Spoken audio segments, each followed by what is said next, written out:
imong isip. Numero 18?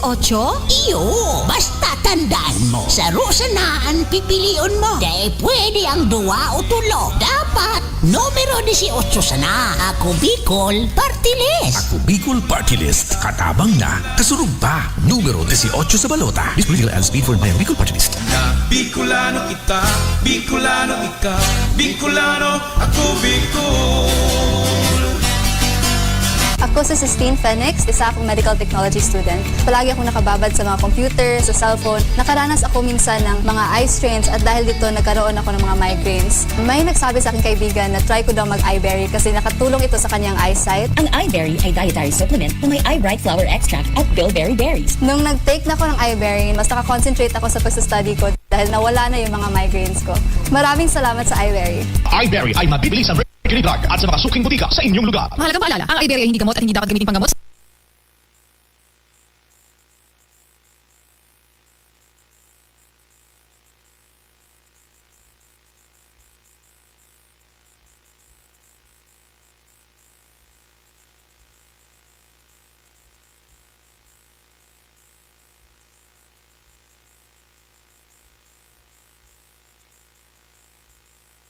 Ang patios, daig kita natatakot basta sa matanos. Ang gibo mo, ang gibo ko, ang gibo kang gabos. Yaon masaya sa pag-alala yan sa tung mahal na Diyos. Ako Bicol, may tiwala sa sadiri. Ako Bicol.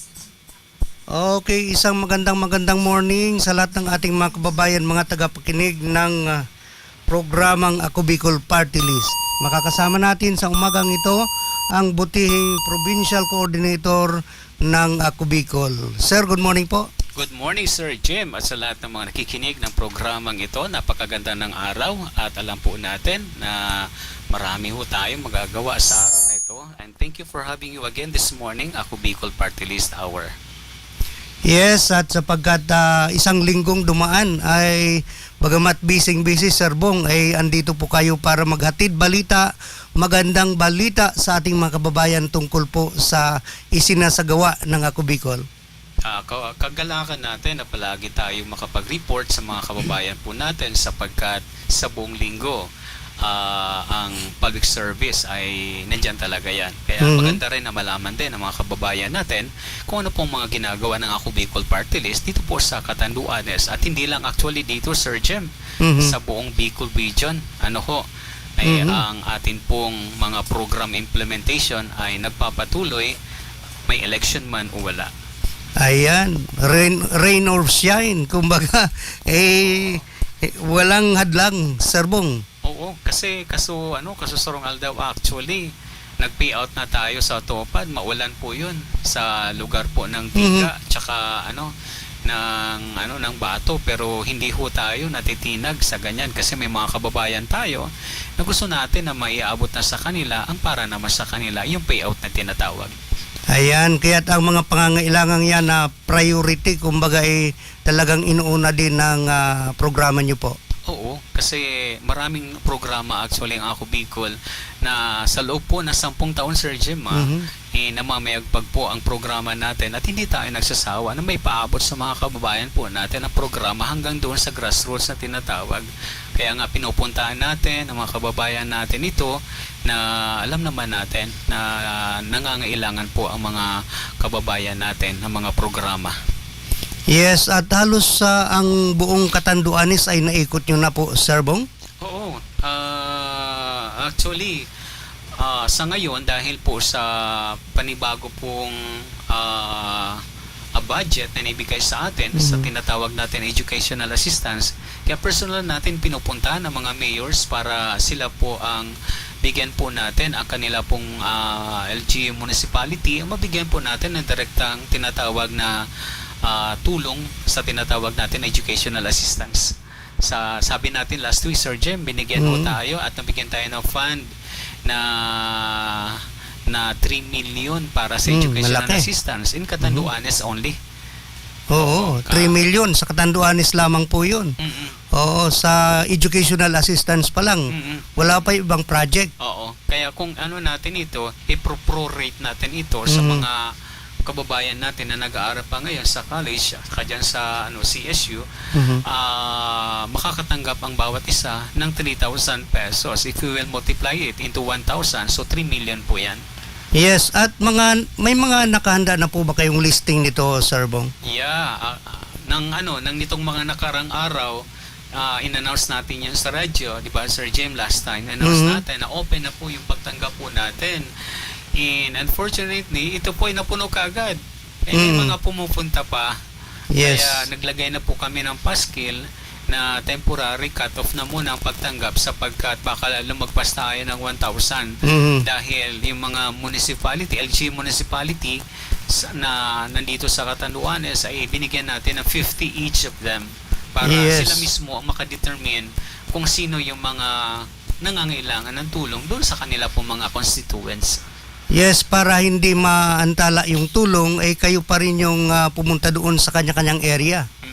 Actually, nang the other day is Karamuran and Pandan, pinunta natin, kinuha natin ng listings para sigurado lang na yung kanila pong mga nakuhang mga nagpalista doon sa kanilang mga municipalities ay maibalik sa amin kaagad para ma-cross-match natin para sila po ay maging candidate na para sa payout na ito na tinatawag natin na educational assistance. Ayan, at kung maalala natin during the time na yung last week na interview natin kay Attorney Jill Bonggalon, yung second nominee ng Ako Bicol Party List ay nabanggit din po ni Attorney yung tungkol po dito sa educational assistance po. Tama, sapagkat ang Ako Bicol Party List sa buong Bicol Region ay hindi ho tayo nagsasawa na ang buong Bicol Region ay mabigyan ito ng atin pong mga programa. Isa na po dyan ang atin pong education assistance na tinatawag nga.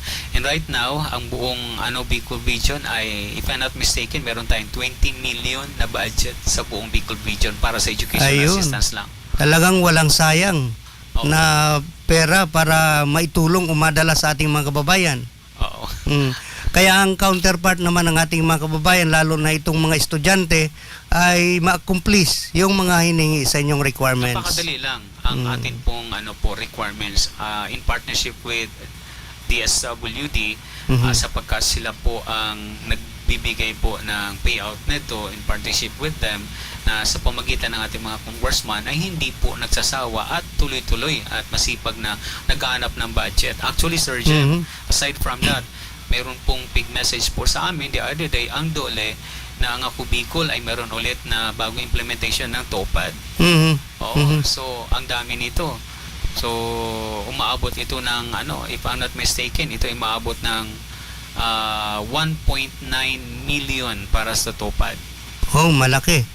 At may nabanggit si Attorney Jill Sarbong na kung saan ay yung tungkol po doon sa water system na yung libreng patubig.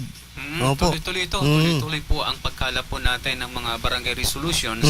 So, sana huwag magsawa yung ibang mga kababayan po natin magbigay nito sapagkat once na meron kaming natanggap, doon ho kami kikilos. Ngayon, ang paghintay naman para sa implementation ng program para sa water system na to, ito po ay may sapat at tamang panahon na makarating ito sa atin sapagkat hindi ito madali dahil marami pong equipments, maraming materials, maraming coordination ang mangyayari.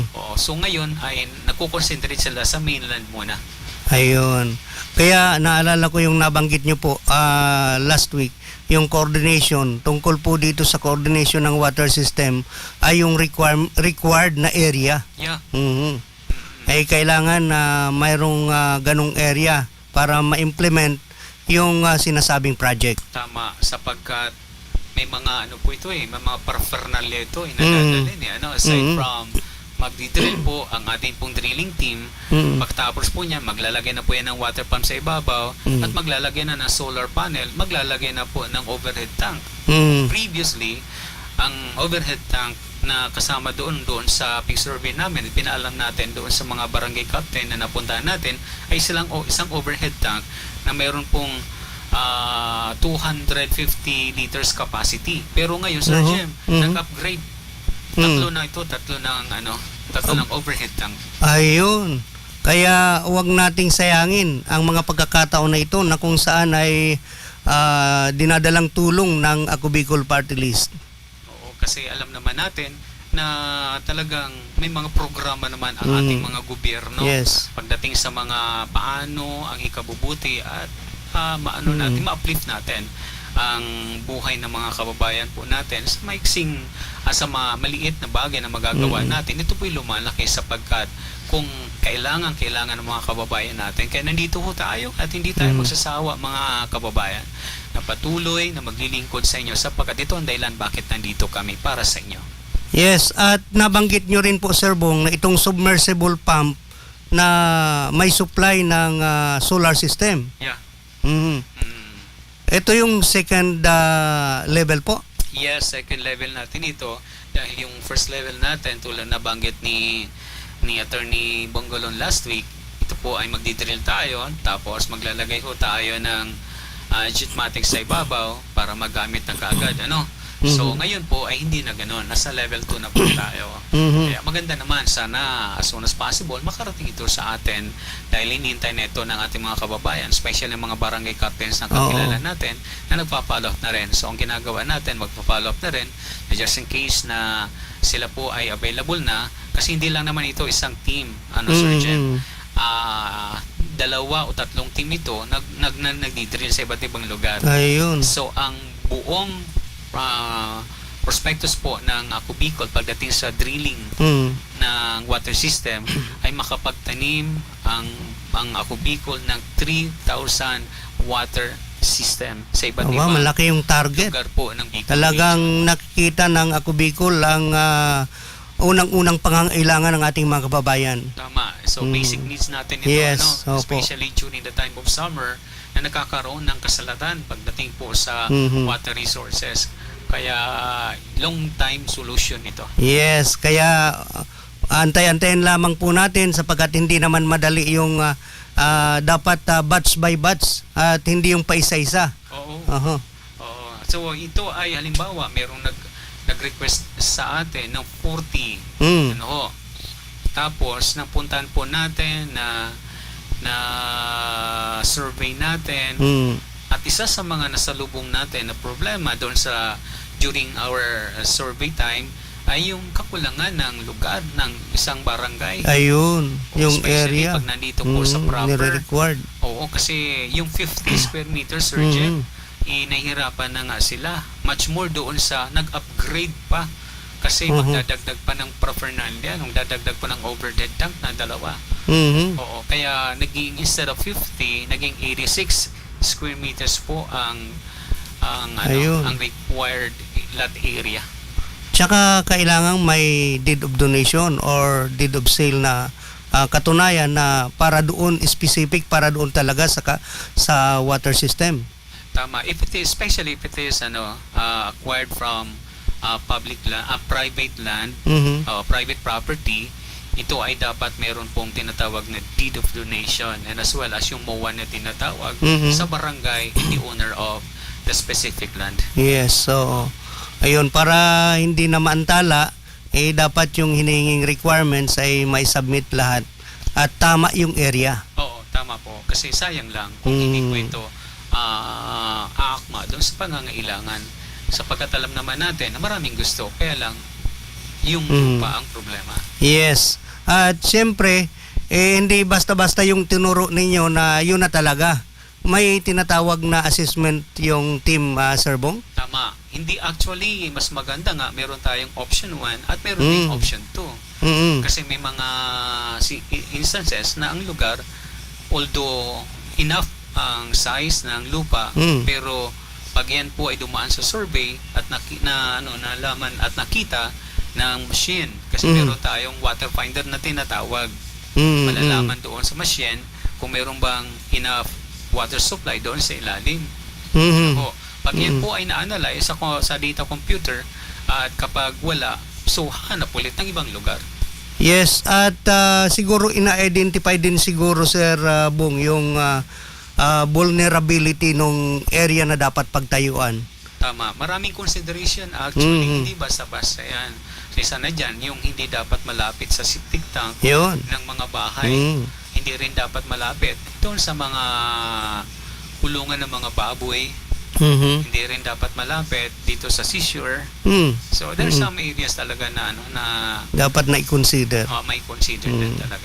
So yan ang advance information sa ating mga kababayan na gustong mag-avail ng water system project. Oo po. Oo. Actually, madali lang mag-submit ng barangay resolution. Mm. Ang medyo may hirap talaga is yung lupa. Yes. Yung lote na kailangan Oo. report. Siguro sa paggawa ng barangay resolution, isa na rin ito sa tema na dapat pag-usapan ng ating mga barangay. Mayroon namang actually yung Sir Jem na mga mga private person na willing mag-donate ng kanila pong mga lupa, especially kapag malaki ang lupa nila. So yan po ay pukunan ng ilang portion dedicated para doon sa water system project po natin. Yes, at maliban po dito Sir Bong, ano pang mga ibang proyekto na isinasagawa ng Ako Bicol Party List? Yeah, alam mo Sir Jem, galing tayo sa iba't ibang mga municipality nito nakarang araw. Alam mo naman, 'di ba, mag-election na. Masaya ang ang kampanya ng mga nagkakandidato. And ngayon pa lang Sir Jem, gusto ko pong isabihin po sa mga kababayan natin sapagkat kahit saan tayo pumunta, mayroon pong lumalapit at mayroon pong humihingi. So actually, aside from trumpeting and postering, nagbibigay din tayo ng kalendaryo na may mga kababayan pa tayo na humihingi talaga. Nagbibigay din tayo ng t-shirts. Yes. Pero may mga nagsabi, nagtatanong Sir Jem, nagbibigay din ba kayo? Ayun, alam na. Nagbibigay din pa, alam na yun. Na gusto po nating ipaalam sa lahat ng Ako Bicol Party List po ay program-based. Yes. Tayo po ay nagpapasalamat sa pagkakataon na binigay po sa atin ng mga kababayan po natin upang paglingkuran po namin kayo. Kaya kami nandito. So ngayon po, dahil po dyan, kami ay umaasa sa inyo po. Dahil alam naman po natin na ang program-based po natin ito ay hindi ito pansamantala. Ito po panghanap buhay sa mga kababayan natin, sa mga kamag-anak nyo, sa mga anak nyo, kaibigan ninyo, mga neighbors po ninyo, na kapag sila po ay naging beneficiary ng ating programs, mas long time ang effect nito sa inyo pong pamilya. Yes. Kaya gusto po namin paalam po sa inyong lahat. Sorry po, hindi kami namimili ng boto, hindi kami nagbibigay, especially during election. Kasi kami po ay program-based at kami nagpapasalamat. Binibigyan nyo kami ng pagkakataon na patuloy na makapaglingkod po sa inyo dahil po sa ngalan ng serbisyo publiko. Yes. At maliban po dito Sir Bong, baka ma-misinterpret ng maraming kababayan itong assistance. Ito po ay dati ng project ng dito, Sir Jim, alam mo, mag-election man o wala. Yes. 24/7 nandito tayo. 365 days in 1 year. Ang Ako Bicol Party List, may election man o wala, nandyan po ang programa po natin. Nagkataon lamang na kahit na po may election, ituloy-tuloy pa rin sapagkat basic needs ito, hindi ito apektado ng election ban. Kaya sa programa natin Education Assistance, halos mapupuno na yung 1,000 ibinibigyan natin sa mga kababayan po natin as early as now. Kasi ang niyan, once na kasi na sinabi ng headquarter, pag sinabi po na sige pwede na po yan, magkalap na kayo ng mga individual na interesado para sa applicants for education assistance, then we open the door. Yes. Especially doon sa mga interesado at matagal na naghihintay sapagkat one of these days talagang magbibigay tayo. Pero ang basis po natin, Sir Jem, first come, first serve basis. Ayun. Kaya huwag niyong palampasin mga nakalista na dito at i-monitor nyo ang inyong mga cellphone. May mga contact number po kayo, Sir Bong, na kinukuha para doon? Mayroon. Kaya nga, pag pumupunta sa amin, especially during the time na hindi pa tayo nag-open para sa education assistance, nagpapalagbog tayo, kasama na dyan sa kanilang mga cellphone numbers. And ito po yung atin pong point of reference na para makontak po namin sila ulit. Yes. Na open na ulit. At may option pa. Kapag hindi nyo na-contact, nagko-coordinate kayo sa mga lokal na pamahalaan sa lugar nila. Oo, nasasabihin namin sa mga mga executive, sa local executives na ito yung mga napunta sa amin, kababayan nyo, na kung pwede, pakisali sila sa mga listings niyo. Ayun. Kaya ang napupuna ko, Sir Bong, dito sa programang ito ay yung first consideration po dito ay yung tinatawag na to serve the people is to serve God. Kaya walang pag-aalinlangang naglilingkod ang Ako Bicol. Oo, as much as lieth in you, kinakailangan gumawa talaga ng mabuti sa mga kababayan po natin, sa mga tao, sa palibot natin. Ano? Kasi that's the principle actually. Kaya itong mga proyektong ito ay siyempre may mga sinasagawang proseso. Oo. Kaya hindi naman yung pagsabi mo nandyan na agad. Tama. Kasi alam mo, Sir Jim, ang government funded program ay maabot ang panahon, maliquidate ka talaga kaan. Yes. Sa liquidation po tabi, pigagibo po sa kabus ng mga opisina para naiwasan, alam naman po natin, mga corruption in the future. So, maging kami din po, madalas din po kami nagli-liquidate. Ayun. Kaya yun ang kainaman na may mga attachment. Sa ngayon, madali na po ang mga documentation. Ayun. Walang dahilan para hindi kita liquidate. Ganyan din po sa natin, sa mga requirements po natin. Madali lang sa educational assistance, ang requirements naman natin, Sir Jim, yung COE yung updated, yung current na tinatawag. By the way, yung palang nag-apply for educational assistance, pero candidate for graduation na ngayong school year na to, mag-graduate na ngayong June, o kung kailang graduation ngayon, most likely hindi na sila po makakasama. That's unfortunate doon sa tinatawag po natin na educational assistance. Alam mo, Sir Jim, kung bakit? Sapagkat although ngayon po ay nagkakalap tayo ng mga pangalan para maging recipient po natin sa educational assistance, pero ang payout po niyan ay mangyayari sa first SEM ng next school year, 2022 and 2023. And during that time, hindi na sila nag-aaral. Kaya most likely hindi na sila makakuha dahil hindi na rin sila makakasubmit ng current COE or Certificate of Enrollment. Isa po yan sa mga requirement po sa mga nag-a-apply para sa educational assistance. Pangalawang requirements yung tinatawag natin na school ID. Ang dalawang requirement na ito ay manggagaling po sa eskwelahan kung saan kayo nag-aaral. Now, please make a photocopy, provide a photocopy of your COE and your school ID. Tapos, ipayan po ay ipa-authenticate o pa-certified true copy sa registrar's office na kung saan doon kayo nag-aaral na eskwelahan. That's two requirements. And another one, and this is the last one, yung tinatawag natin na certificate of indigent kung saan po sila sa barangay. nakatira. Barangay. Ayan yung hindi nakakapasyal doon sa opisina ng Ako Bicol Party List, ito na yung pagkakataon na kung saan ay kayo po ay nakamonitor, nakikinig dito sa programang ito ng Radyo Oragon News FM at direktahang idinadala sa inyo ng inyong provincial coordinator ng Ako Bicol Party List, Sir Bong. Opo, mayroon pa tayong time. Baka yung iba po, mayroong katanungan. Ang number po natin, Sir Jem, open naman po ito. Number na sa cellphone, sa smart especially. Ito po ay sabihin ko na 0929-175-1946.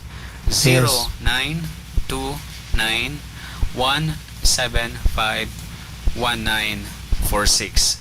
Habang nandito kami, baka meron kayong katanungan, sa awat ng aming makakaya, sasagutin po natin. Ayan. At nabanggit ni Attorney Boris nung last interview po natin, Sir Bong, yung tungkol po dito sa propose na isusulong niya sa Kongreso kung sakali ito'y magkaroon ng 3 upuan. Ang una po dito ay matulungan yung ating mga barangay na kung saan ma-improve yung sistema ng pasi-orden. Tama. Oo, kasi alam mo, ang dalawang nominees natin ito, mga abogado to, alam nila po kung ano ang nagiging problema po sa ating lipunan. Alam naman natin na kapag ang isang barangay ay problematic, yan po ang basic unit of our society. Actually, the family and the barangay, and then the supports So, actually, sila po yung tagasalo ng problema sa isang ang lalong-lalong mga barangay official, sa barangay captain. If I'm not mistaken, ang gusto nila pong mangyayari, i-professionalize po ang mga ang tsaka magkaroon po ng ng ceiling yung mga sweldo ng mga barangay captain. Yun, increase. Hindi na barangay captain, mga Barangay officials. O appointed ka man or elective officials. Oo. Nakita yan ng ating mga abogado na kinakailangan po i-professionalize na po yan. Ay siya nga naman, sa dami ng ginagawa na ng mga barangay officials sa panahon ngayon, ay ito yung priority na iniisip o ibubusol, kumaga sa Bicol, ibubusol sa 19th Congress ng inyong lingkod. Tama, alam mo, Sir Jem, sa pag-ikot po natin, meron po tayong barangay captain na nakausap. Sila talaga ang sila talaga ang tagasalo ng mga problema. Actually, sila na ang barangay captain, sila pa yung kapag merong kaso o meron pong reklamo na ibibigay sa kanila, sila pa minsan ang taga-ayos. So, nagiging judge sila. Sila pa nagpapabati. Sila lang, sa kanila lahat ang bagsakan ng problema, sila ang taga-ayos. Yes. Kaya maganda talaga na i-professionalize, saka ma-uplift natin ang ang sweldo, tsaka yung ng mga meron silang tawag mga benefits ng mga barangay officials na to. At maliban po doon ay kabahagi po dito ay yung kaisipan na kung saan ay matulungan yung ating mga pangkat ng tagapagkasundo. Yung batas po doon ay pagtitibayin ng inyong lingkod na si Attorney Boris at ang mga nominee, na kung saan ay para hindi na lumala, hindi na dumami pa yung problema ng komunidad o ng barangay, at ito'y maiwasan ng maitaas sa magkaroon pa ng mga kaso-kaso. Oo, tama yan. Kasi kapag hindi po yan naayos sa baba, sigurado iakyat yan. Iakyat. Pag sinertify po yan ng barangay captain, yes. aakyat talaga Certificate yan. to file action. Oo. So, wala na. Oo. Okay. Dagdag problema. Pati yung mga pamilya, problemado na rin. Oo, kasi pag inakyat mo na sa taas, gagamit ka na ng abogado. Oo, gagastos ka na. Magkano ngayon acceptance fee? Yeah, 5,000 dati. Hindi. Noon pa yun, Sir Bong. If I'm not mistaken, ang acceptance fee ngayon nasa 50,000, Sir Jem. Nako. Ayun, tinutukoy ko po pala, consultation fee. Oo. Hindi na ngayon. Lalo, nakuha mo pa yung abogado ni Campanilla. Di ba? Kaya alam nga na magkukuha ka ng abogado na matatalo ka. Diba? Yes. Kaya para matulungan ang bawat pamilya, ito yung isa sa ibubusol ng ating congressman. Oo, tama po. Kaya alam niyo po naman, Sir Jem, pagkatapos ng ng election, especially dito sa local government, meron niya mga educational may educational tour yan sila. Meron silang enhancement program para yung knowledge at know-how ng ating mga kababayan, especially yung mga elected, mga appointed individuals, ang kanila ding alam sa legal matters ay ma-uplift din. Yes, so importante kasi yun na alam mo doon lang sa wisdom na ibibigay mo sa mga taong pupunta sa iyo, malaking bagay na po yun. Yes, so kabahagi dyan hindi lang yung kumbaga may mga tinatawag na counseling, at iba yung advice doon sa counseling. Isa rin to sa instrumento na kung saan ay makontrol yung mga kaguluhan sa barangay. Kasi ang mga barangay officials natin, they will serve as a peacemaker. Yes, so hindi lawmaker is a lawbreaker. Oo. Kaya nandito tayo, ang Ako Bicol Party List po, isa po yan sa mga bibigyan po natin ng pansin, na binigyan ho tayo ng pagkakataon ng mga kababayan natin, madagdagan po ang ating mga congressman. Sabi nga in the multitude of councilors, there is always safety. Yes. Yung mga nominees natin, mga abogado to Oo. Yan ang expertise nila. Kaya malaking bagay na kung saan huwag po natin kakalimutan. Anong numero, Sir Bong? Number ko? Yung 18 or 18. Ay, okay. Yan. Sa balota po tabi Paglingawan, ang Ako Bicol Party List po ay meron pong numerong 18. Number 18 po sa balota. Kaya sa napakaraming programa na gustong isakatuparan ng Ako Bicol ay kabahagi po kayo dyan, mga kababayan, na kung saan ay dapat nating mapanatili para tuloy-tuloy yung paglilingkod ng ating mga nominee. Opo. Nandito naman ho kami at kung ano pa yung pwede po natin na add-on na programa sa mga kabayan po natin. Hindi ho kami nagsasawa na makatulong sa mga individual sapagkat limited man ang resources po natin. Doon lang sa mga advices na ibibigay po natin. Malaking bagay na po yun. Actually po ngayon, meron pong humingi ng tulong. Sabi namin sa ngayon, ang dapat dahil yan ay advice ng doktor, madala po sa mainland, wala na kaming may tutulong yan dito sa lokal, unless otherwise, doon sa transportation assistance natin na atin po yan na i-recommend sa DSWD para makarating po sa mainland. Other day, nagpunta po duman sa office. Kaya nasabi natin, kailangan lang natin ng tamang dokumento para mabigyan kayo kaagad ng transportation assistance, believing na yung inyo pong ibibigay, gagamitin, ang matatanggap ninyo at ibibigay ng ating pong gobyerno, gagamitin nyo po para makatransport kayo patungo po doon sa BRT. Yes, lalong-lalo na yung mga emergency talaga. Kailangan lang naman, Sir Jem, mga dokumento lang naman. Yan lang naman. Medical assistance yung mga ganong tulong, sir? Oo. Actually po, may humihingi ng MRI, MRV. Pag ni-refer po natin yan, especially dito sa BRTTH, yan po ay libre. Asikasuhin po yan ng ating pong coordinator sa BRTTH, si Ma'am LB, para maipasok po doon sa Malasakit Center. Libre po yan. Pero ang laki na dapat yan. Naalala po natin na Sir Bong, yung hindi lang po dito yung yung programa doon sa Tabang Ora mismo.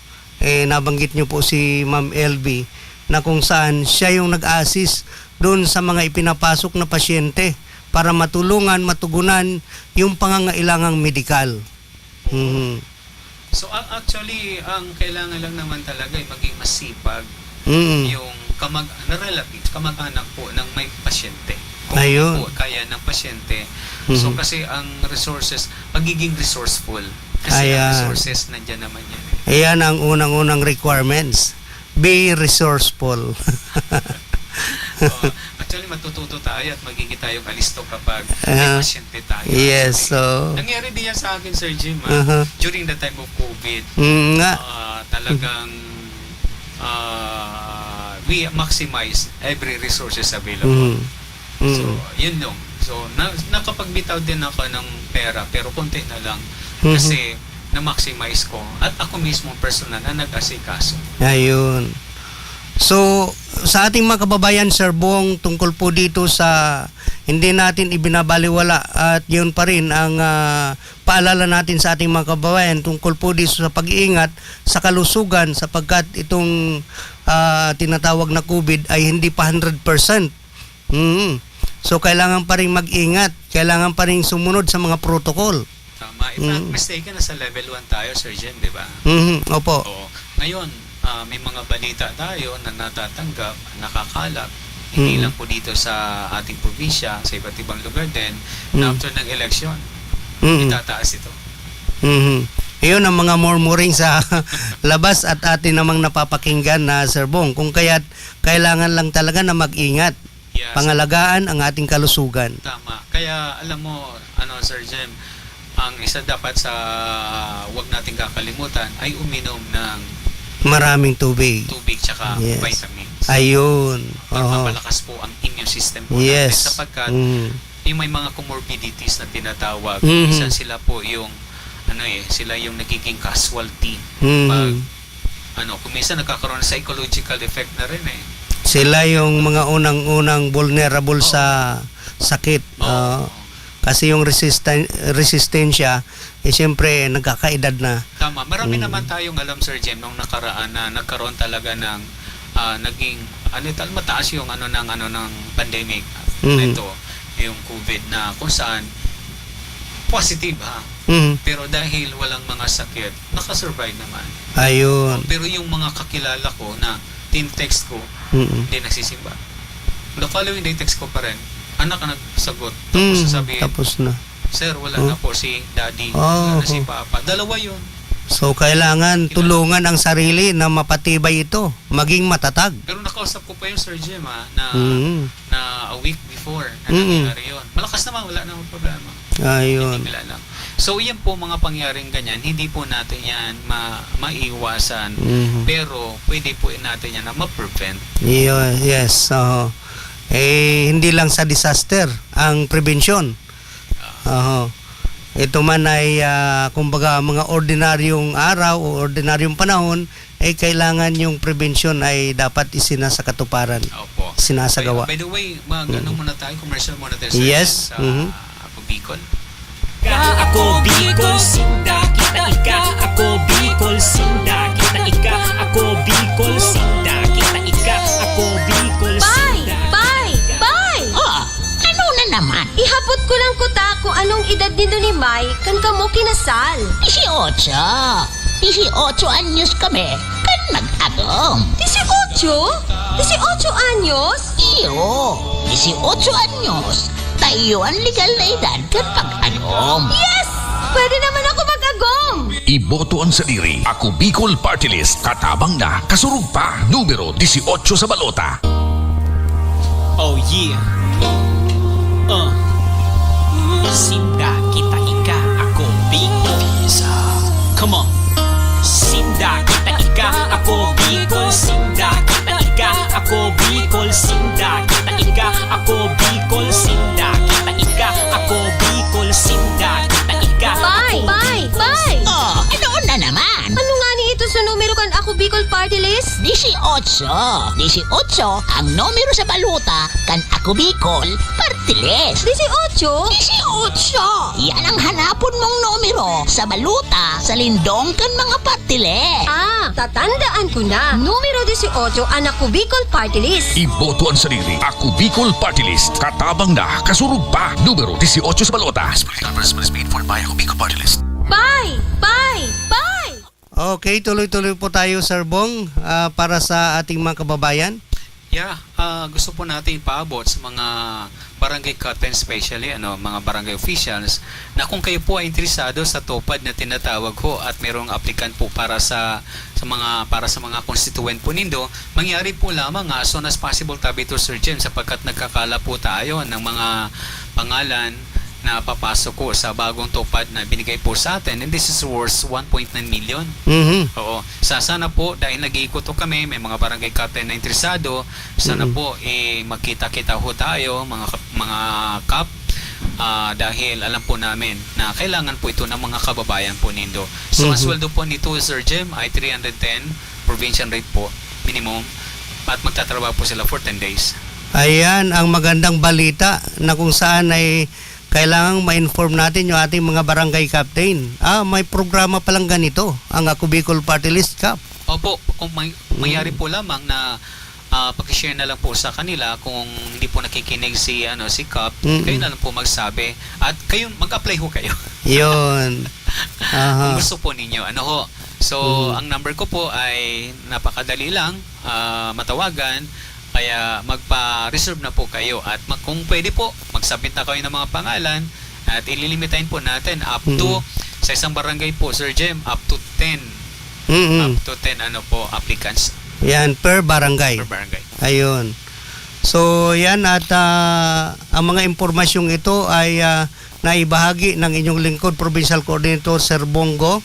At syempre, bago po tayo pansamantalang mamaalam, Sir Bong, ano pang karagdagang mga impormasyon ang pwedeng maihatid natin? Yes, kahapon kasi Sir Jem, nag-payout po tayo sa Bato at sa Bato po, meron tayong 56 na na-payout po para sa tupad na to. So kahapon yun. Tapos ng umaga sa San Jose naman, Calulbon. So hindi tayo nagsasawa kasi last week ko galing tayo ng Bagamanok, galing ho tayo ng Biga at iba pa.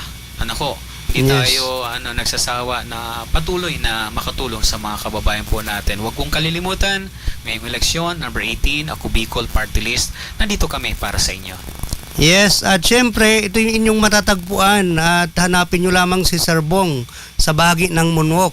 At kung makita nyo yung Gilgal Training School, Yes, dito lang, along Munwok lang ito. Mhm. Ano ho, kasi madali lang itong makita. Mm-mm. Isa po, kung paakyat ho kayo, galing ho kayo dito sa bandang division's office, bandang kaliwa. Kung galing ho kayo sa issue, bandang kanan. Yan, kaya visible naman. At kung hindi naman, pwede kayong magtanong-tanong at ituturo po kayo doon. Yeah, okay. Stay safe po tayo mga kababayan. Lalong-lalo na, napakainit ho ng ating panahon, Sir Yes. Jem. Oo, so uminom ho ng maraming tubig. Once again, in behalf of Ako Bicol Party List, Provincial Coordinator ng Ako Bicol in the Province Island of Catanduanes, saying, thank you so much for having you this morning, Sir Jem. Yes, at ito naman ang inyong pansamantalang nakasama sa umagang ito, nakabahagi ng programa ng Ako Bicol Party List, Jim Rafael. God bless you all and God bless universe. Catanduanes. Yes. Bye-bye. Ako Bicol, may tiwala sa sadiri ako Bicol, may disiplina sa sadiri ako Bicol, bakong mapaabaw-abaw ako Bicol, sabay-sabay na ikurahaw. Sinda kita ika ako Bicol, sinda